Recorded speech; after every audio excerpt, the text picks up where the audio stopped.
Thanks for watching Four Color Commentary. I'm Mark Allen, and I am here with issue number 2 of Logan's run in this comic book retrospective. All right, so issue number 2 in a 7-issue series.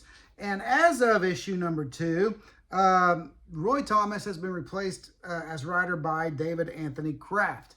And those who have been reading comics for quite a while will recognize his name. But still has the same great George Perez, Klaus Janson artwork in there.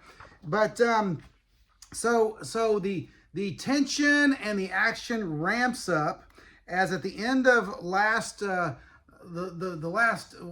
the end of issue 1, while it wasn't exactly explained, we knew that there was something wrong with Logan's life clock in the palm of his hand. What we find out in issue number 2 is that it was blinking, and that he had only, even though he was only 25, and people are deleted, that's my word, not here, I don't remember the word they use, but deleted at 30, and he's all of a sudden is blinking as if he's about to be deleted, and he's only got 24 hours left.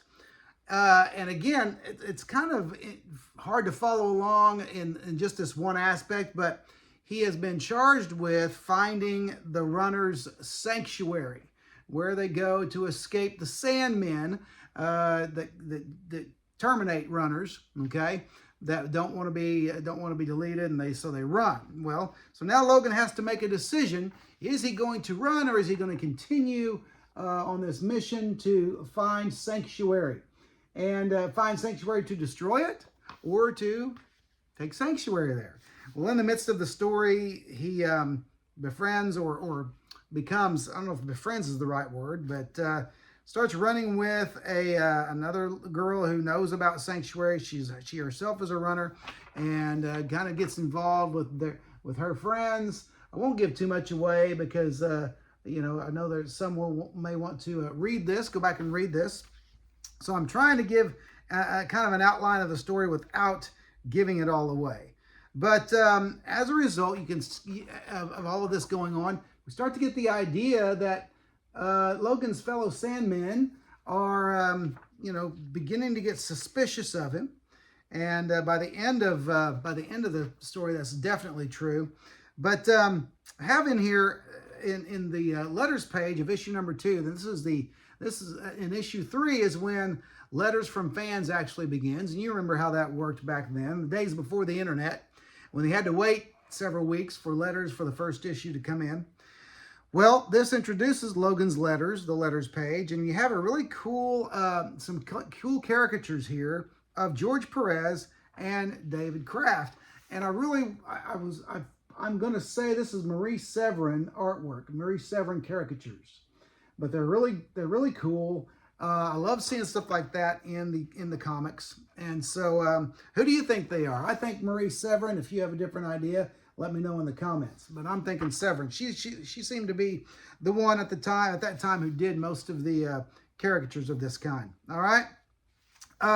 So anyway, great story. And within the story, they go to I don't remember what this place is called, but I know that there is a group of children within the city that are just wild. And they're called the Cubs. And they are wild, they're violent, and they are on a particular drug called muscle. And so I don't remember what the age range of these kids are, but this gives you an idea of the dynamic artwork of George Perez as he kind of draws these crazy kids, who even the Sandmen are loath to wander into their territory because they are just kind of crazy, right, and scary. But anyway, great story and good stuff. There's a good panel there with Logan and talking about his life clock there as it's blinking in his hand, in the palm of his hand. And great. Here's a really neat end panel. I'm going to go ahead and show it to you.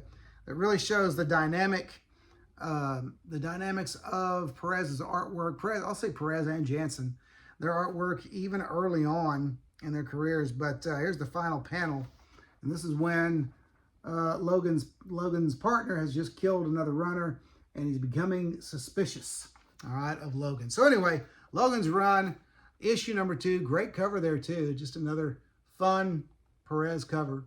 Lots of things going on. Great detail. Okay.